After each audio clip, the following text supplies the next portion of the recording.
যেদিন আমি আর থাকব না, সেদিন হয়তো তোমার আলমারির কাপড়গুলো ঠিক আগের মতোই গোছালো থাকবে। আকাশে থাকবে নীল, বাতাসে থাকবে অক্সিজেন। তুমি হয়তো নিউজ ফিডে খুঁটিয়ে পড়বে অন্যের গল্প, কিন্তু আমার গল্পের ফাঁকা পাতাগুলো ফাঁকাই থেকে যাবে। এক সময় আমার দিকে তাকালে তোমার চোখে যেমন অনিচ্ছা ঝরে পড়ত, আমার ডাকে যেমন এক চিলতে বিরক্তি জমে উঠত।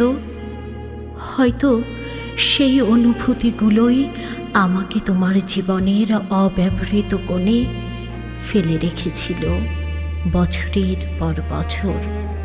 আমি তখনও ভেবেছিলাম হয়তো একদিন তুমি খুঁজে নেবে, হয়তো আমার নীরবতাকে বুঝে নেবে, কিন্তু সেই দিন আর এলো না।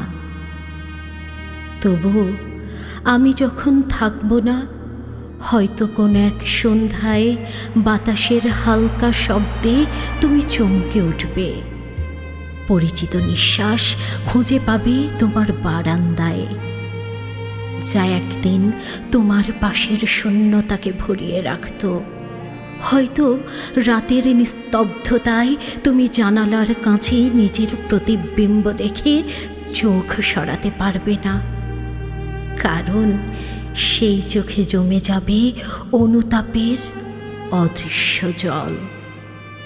যদি সত্যি কেবল এক মুহূর্ত তোমার বুকের ভেতর আমার জন্য এক ফোঁটা নীরব অশ্রু জন্ম নেয়, তবে জানবে আমি যত দূরেই থাকি না কেন, সেই অশ্রুর উষ্ণতায় আমার জীবনের সব অপূর্ণতা গলে যাবে। যেমন বহু শুষ্ক বছরের পর মাটি প্রথম বৃষ্টির স্পর্শে সিক্ত হয়, আমিও পূর্ণ হব তোমার এক নিঃশব্দ অনুতাপের ভালোবাসায়।